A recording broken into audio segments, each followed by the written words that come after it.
around Katherine English for a long time, too. She's a tutor at Rowan All St. Mark's, and she is our substitute of choice.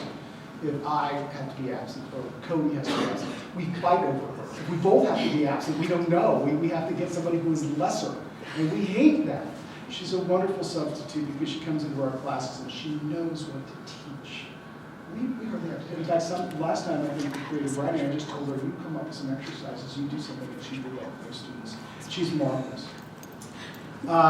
She came from Salt Lake City, went to Oregon, got her doctorate in trade degrees from Lewis and Clark Northwestern School of Law, and was a lawyer and a judge for 20 years. She has completed a memoir, and she is shopping for a publisher. So if you know somebody who should publish a really fantastic memoir, it's going to be really interesting. Contact her. What else? Oh, she was the editor for the Pitkin Review, and did a creative writing degree in an MFA at Goddard College in 2009. Without further ado, Katherine English.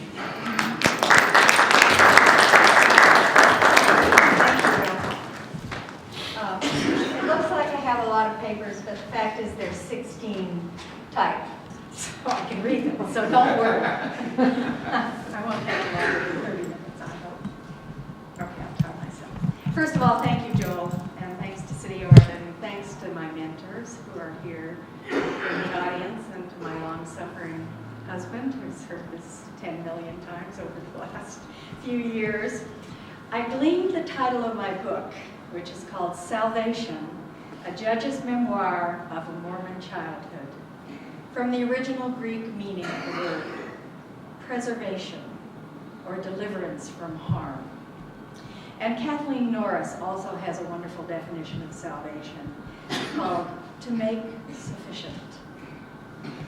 My book is the story of how I, as a child, living with an alcoholic, abusive, Jack Mormon, but remarkably feminist mother, and a devoted but sexually abusive Southern Baptist father, learned the Mormon faith of my forefathers and my prominent grandparents, and how these childhood contradictions shaped me in my career as a juvenile court judge, presiding over cases of child abuse and neglect and juvenile delinquency. We carry with us a childhood, all of us, but when and how should we climb back into the skin of it, and why? For me, it became necessary to return to inhabit those years once again, in order to clarify how and why I continued to do such devastatingly sad and difficult work. I returned to Salt Lake City on the archetypal quest, and my book is the story of that journey. The first thing I'd like to read is also, like Jade and like Joel, it comes from a prompt, which is where writers who give workshops tell you, do this, and you do it, and sometimes something very dramatic comes out of it. And my prompt was to write about your last 10 days in 2 pages of 3-word sentences. So I did that, and I loved the exercise so much, I decided tonight, since it may be that nobody ever reads my book, I've written my book in 2 pages, in 3-word sentences. So if you never get to read it, you can say, well, I heard a wonderful summary of it. And here it is, 2 pages, 3-word sentences. I'm a judge. Honorable profession that. Ye all rise. Judge English presides. Please be seated. My gavel bangs. Who is sad? Who is oppressed? Who is angry? Come before me. I will decide. I'll be right. I am wise. So they say. How I began. Overachieving lawyer rose. Arrogance filled me. Success seemed inevitable. Your client's acquitted. Custody is won. Sentence is suspended. Praise to counsel. I was unstoppable. I became judge. I was wise. So I thought. How I continued. Day follows day. Squabbling parents' divorce. Husbands fight wives, wives fight husbands. He wants custody, she wants silver. They hiss cruelties, their truths injure. Low is low, sad is sad. A stranger ruling, how to decide. Aren't I wise? Year follows year. Abused children cry, eyes like caves. Parents beat children. Cigarettes burn skins. Broken bones twist. Fathers shake sons. Mothers drown daughters. Abusive parents deny. Compassion is paramount. Prevention is paramount. Possibilities are paramount. Unravel the chaos. Unbatter the spirits. Unsettled, I rule. Where's my wisdom? Case follows case. Children smoke marijuana. Cocaine is king. Children are stealing. Adolescents are killing. Prison looms inescapably. Accusations are made. Blame is shifted. Everyone is frightened. I must rule. Can't I calm? Can't I choose? Can't I commit? I'm the ruler. Burden follows burden. Justice seems elusive. I must rule. Rule these families. Rule these children. So much trouble. Trouble's all around. See, hear, feel. There was Wang, the killer child. The axe fell, hacked his aunt, slaughtered his cousins. A psychotic break. Khmer Rouge appeared. Pol Pot haunted. Blood was everywhere. Bodies were scattered, the limbs separated, heads severed. Huang's eyes disappeared. I imprisoned him. He killed himself. Photographs were taken. I saw them. Here comes Sarah, mute. She stares. Father, stepfather raped her. His breath stank. Garments were scattered. Lives were severed. Evidence was taken. I heard it.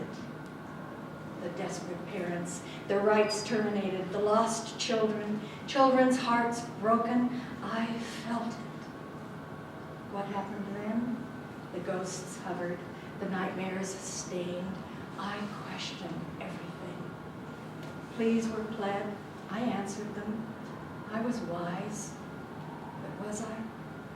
Why am I? Who am I? Quitting called me, but I stayed and I asked how it ended. I looked back to birth, birth to childhood, childhood to adolescence. Where's the answer? Why this work? Why this need? Why these children? Why these families? Should I stay? Should I go? I went back, fled to Zion, sought out memories. My mother drank. She drank. She drank. She beat me. She taunted me. My father lied. He raped me. He abandoned me. My church failed.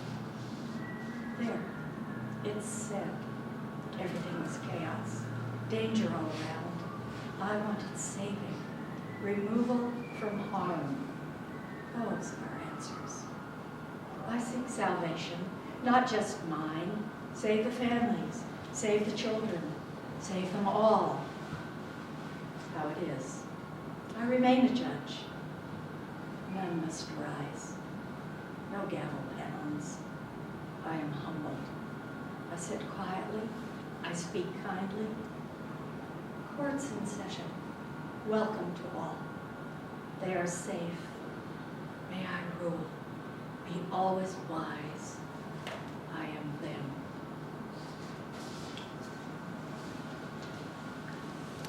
So that's it in short. I'm going to have to raise you 395 minutes. My grandmother Nanya was a pivotal figure in my life.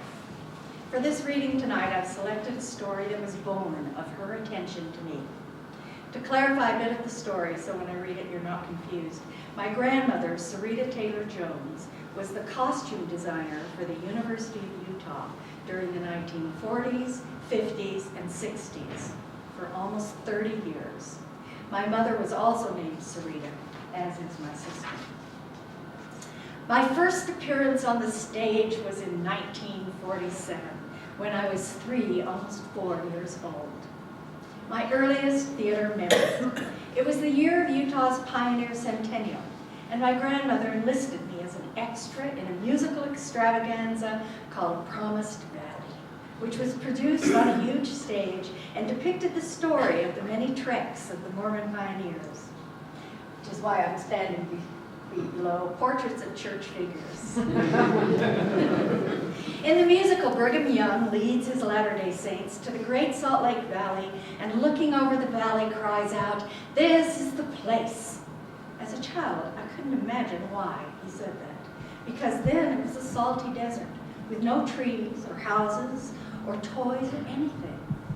But I believed the story because my Nanya told me it was so.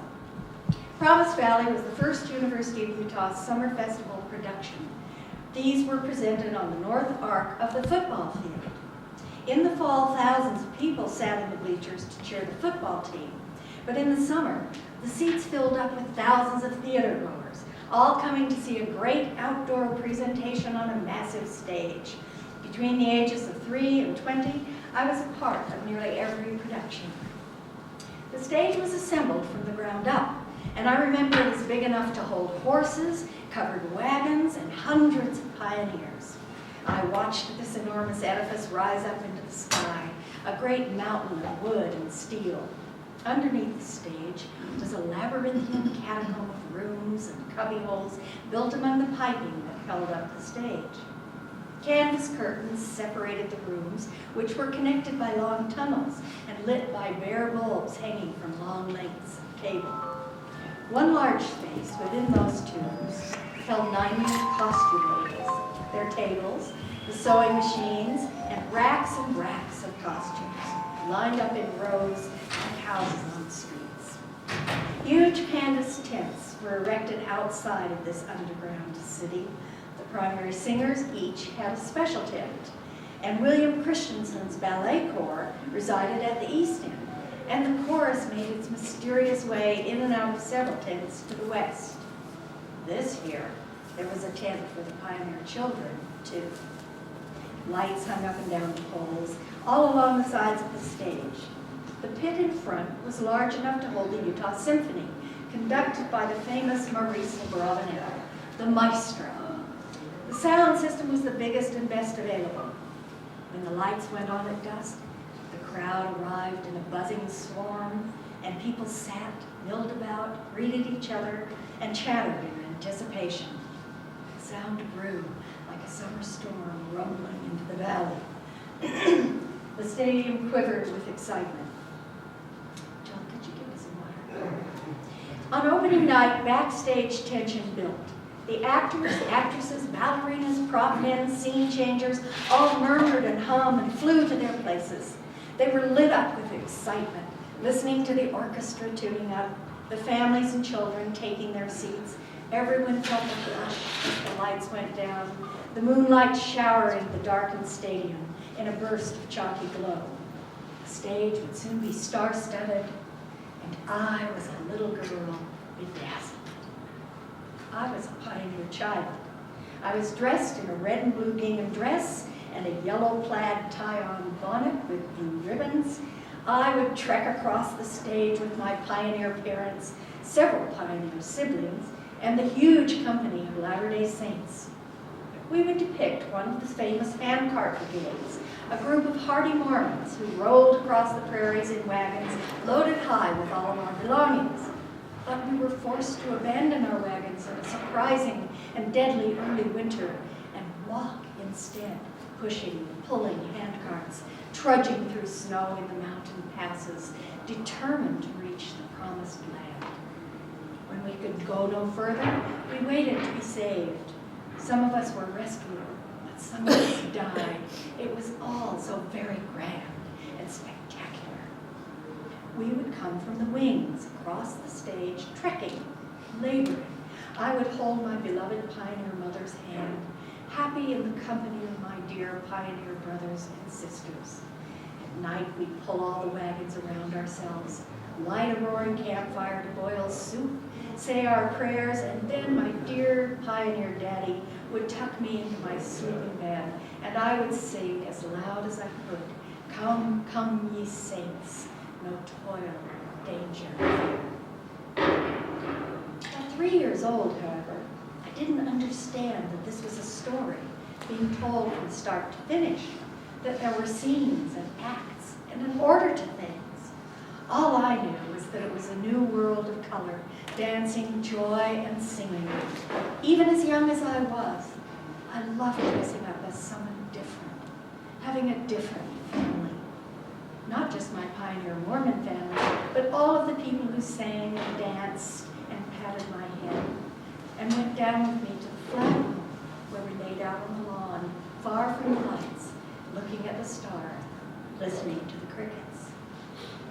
On opening night, amidst all the excitement of scene changes, last-minute costume fittings, missing props, I was instructed to stay put in my grandmother's large, open costume quarters under the stage until someone comes to fetch you to go on. I knew that I had an entrance, that I was to go on with the saints when the time came to cross the mountains. Oh, it was hard to stay put. I could hear the shouts and talking, the songs and music piped thrillingly loud through the speakers that were set up in the tents and under the stage. The extravaganza was in full swing. I stayed as long as I could, but the prairie called me. Mountains had to be crossed. Soon I would see hardships, big boats that would slap in the rivers, I thought. Storms and snow. Indians were coming. Where was my pioneer family? I wanted to be with them, safe and sound. In this anxiety, I left my grandmother's costume room and went searching. I wove through the pipes, waved at other pioneers, and went looking in the tents. I couldn't find them. I finally decided to go out front, where Maestro Abravanel was conducting the Utah Symphony. Abravanel was Nania's good friend, and mine as well, a gracious man who we called Mo. I adored him. I would ask him where my family was. He would know. I crunched along the gravel road that circles the football field. In the darkened bleachers stretched a whole frontier of people. So I crossed the grass toward the maestro and looked up at the stage where I saw a miracle. The dancers were not pioneer ladies doing the do-si-do around the fire. What I saw was a fabulous world of swirling white angels. Years later, when the relatives chuckled and repeated this story, Nani explained that I ventured out front during a dream sequence called the Cricket Gull Choral Ballet, which depicts a Mormon miracle. When the pioneers settled in Salt Lake Valley, Mormon crickets began to savage the starving saints' crops. In answer to the pioneers' prayers, God sent seagulls to devour the crickets. The ballerinas in the ballet were depicting the seagulls in a dream scene. I looked up the stage, though. I saw the elegant ballerinas in white tutus whirling around, their arms pointed skyward. They lifted onto their toes. They were running across the stage in a glide, lifting their legs so high they could tap the stars. They were pirouetting and plying, leaping and gliding. Angels, I thought. They are angels come from Heavenly Father. It took me only a moment to realize Heavenly Father would want to see me. I scurried up to Mo and tugged on the coat of his tux. Startled, he looked down. I pleaded with him, yelling so he could hear me above the orchestra. Mo, Mo, can I go on now? He shooed me away, but I was not deterred. I tugged again at his coat.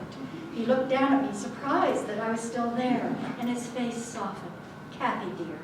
He leaned his head toward me and spoke in a rush, conducting all the time, never losing a sweep of his baton. Go backstage, dear, to Nania. You go on now, hurry. I raced excitedly backstage. You go on now, he'd said. I ran backstage, up the entrance ramp, and without a pause, I flew onto the stage. In my blue and red gingham dress, my yellow flowered bonnet with the bright blue ties, my sturdy brown shoes, and my gray muslin leggings, I joined the lovely angels in their white tights and leotards, their snowy tulle tutus twirling, their hair slicked back in buns and tied with feathery chiffon. I spun, I leapt, I held my hands way above my head and jumped from one foot to the other. I fell, but I picked myself up again. I flew in my Heavenly Father's skies. I don't recall how I got off the stage. Someone gently led me. After that, I was a star. A ballerina tousled my head. A leading lady with a bonnet like mine laughed and called me precious little girl. A violinist who'd been a stranger now brought me lemonade. Nina hugged me over and over. Such a dear little angel, she cooed. I thought then that it meant I had performed very well and that I had a superior talent. I am sure this event nourished my desire to become an actress. After all, I was a natural. Oh, we do. Okay, we have a little time. By now, this is from another party book. By now, Nina's name was well known in theater and music circles in Salt Lake City. To me, she was just Nina, as Sandy called her when she could first speak. That's my sister. But to the wide world beyond me, Nina was the great and talented costume mistress, Sarita Taylor Jones. She was as regal as her name, tall, lovely, with a Grecian fair face and a hill of thick hair combed and piled meticulously on top of her head. She had perfect posture and exuded an aristocratic air. She wore her good breeding, as she called it, like her fur coat. From her imaginative mind came ideas which she put to paper. From those handmade patterns, bolts of cloth, and spools of thread emerged the sweeping velvet gowns of duchesses, the double-breasted tailored suits of gangsters, fanciful and frilly frocks, stiff, wavy petticoats that fanned out like crinoline chandeliers, penguin suits, and the head of a donkey. The ballerinas, actors, singers, and dancers came to her for fittings. She bent and pinned and tucked and pulled until a woman rolled her eyes or a man snorted, and then Nina would demand imperiously, "Do you want me to make you a costume that fits, or would you like to look like a lumpkin?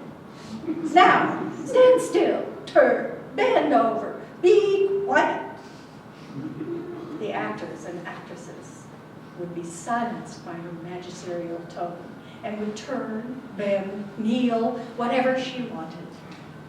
From the time I could walk, she took me with her to Kingsbury Hall, where in that catacomb basement underneath the stage and auditorium, she commanded closets of costumes, rooms full of bolts of materials, dressing rooms, fitting rooms, and a long, wide room with sewing machines, cutting tables, and a staff of sewing ladies. For years, I trailed alone after her. I was taken under her ample wing and allowed to fall silently at her feet. Often, she saved me from another, whose long descent accelerated as I grew older. Mom now had 5 children to raise by herself. She was angry and impatient. She drank more. I often made the drinks for her. Once, when I was younger, a man had come to our house to repair something. "Can you get me a screwdriver, girl?" "Yes, sir," I obliged. I went to the kitchen and made him a vodka and orange juice. Home was a chaotic, unpredictable place to me. My grandmother seemed to know when storms were gathering, though. All of a sudden, when Mom was hurling dishes, or jumping up and down on something, or screaming in a tornado of a tantrum, my grandmother swept in, scooped me up, and carried me away. She came often, during good times as well as bad, but I remember most clearly the worst times, when she descended like an avenging angel coming to save me. She swept through the front door without knocking. "Well, well, well, well, here you are, darling," she would say, as though I would be anywhere else. "Come along with me. I'm off to Kingsbury. Dress rehearsal, you know." She addressed my mother thunderously. "Sarita?" Mother stilled her tirade. "Sarita, I'm taking Kathy." There was nothing to but obey. Suit yourself, Mother said, sullen and simmering. Off I flee with Nanya, leaving the brute in the dungeon, the snake crawling out from under the rock, the evil bear in her lair, Mom slamming pots, the kids crying, the scariness of it all. Off I'd fly with Nanya, to the magical world of music, song, theater, and dance. On my journey back to Salt Lake City, I returned to Kingsbury Hall. What history would I remember? What inspiration? Would I feel her protective spirit surround me, sweep me up, and save me once again? In the lobby of this great building, and in the lobbies of the new Pioneer Memorial Theater and the Babcock Theaters, there are magnificent, bigger-than-life portraits of all the greats of the University of Utah Theater Department during the 1950s. Marisa Bravenel, conductor. C. Lowell Lees, director. William Christensen, ballet choreographer. Similar portraits and photographs on the wall memorialize other fine teachers and directors. There is no portrait or photograph of my grandmother. I was stunned by this absence. I felt myself falling, and a desperate fright overcame me until I fled outside to the light, to the view of the mighty Wasatch Mountains. I imagine I talk to my mother. I tell her, indignant at the injustice of it. I can hear her voice in a lesson she taught me.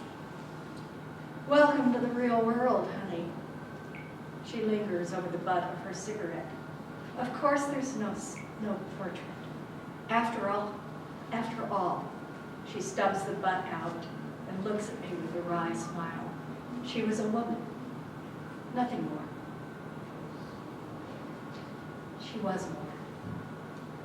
As a judge presiding over delinquent and dependent children, I had the job of ordering the times and terms of probation and custody, and the plan of care of all these children. I looked for a mentor for the child.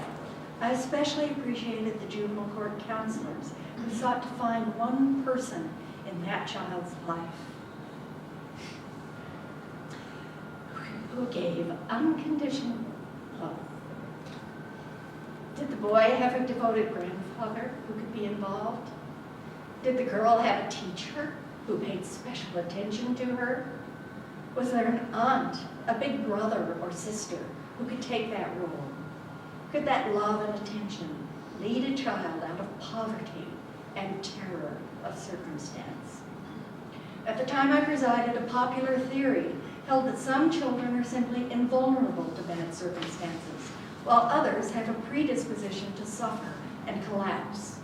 Researchers assert that some children who live in abject poverty, who are beaten and abused, or who are demeaned and discouraged at every turn, nevertheless rise above their circumstances to succeed, while others who are born into comfort and nurture nevertheless fail. This theory encompassed the proposition that the nature of the child will prevail no matter what the child's nurture is. This theory may be true in part, but I am unconvinced that the origins of success or failure are simply genetic.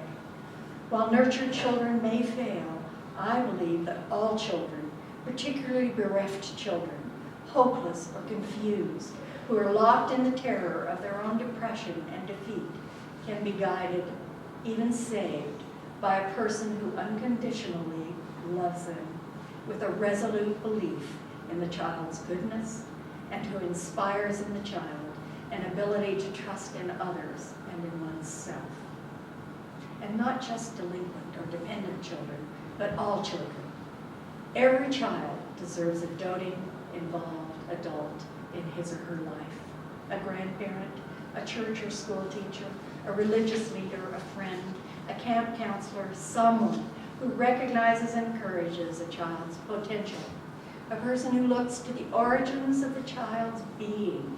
A person who understands that the child's untoward behavior or belligerent affect is deeply rooted in the life she leads, and that the roots, like tubers, must be dug at, separated, composted in enriched soil, and watered and fed consistently. When the fruit is tended and harvested, the child grows in another's love precisely at the moment and in the direction that is most crucial. There may be no remembrance of my grandmother on the walls or in the halls of Pioneer Theater or Kingsbury Hall, but I stand here before you as her memorial, not for your image, but removed from her heart.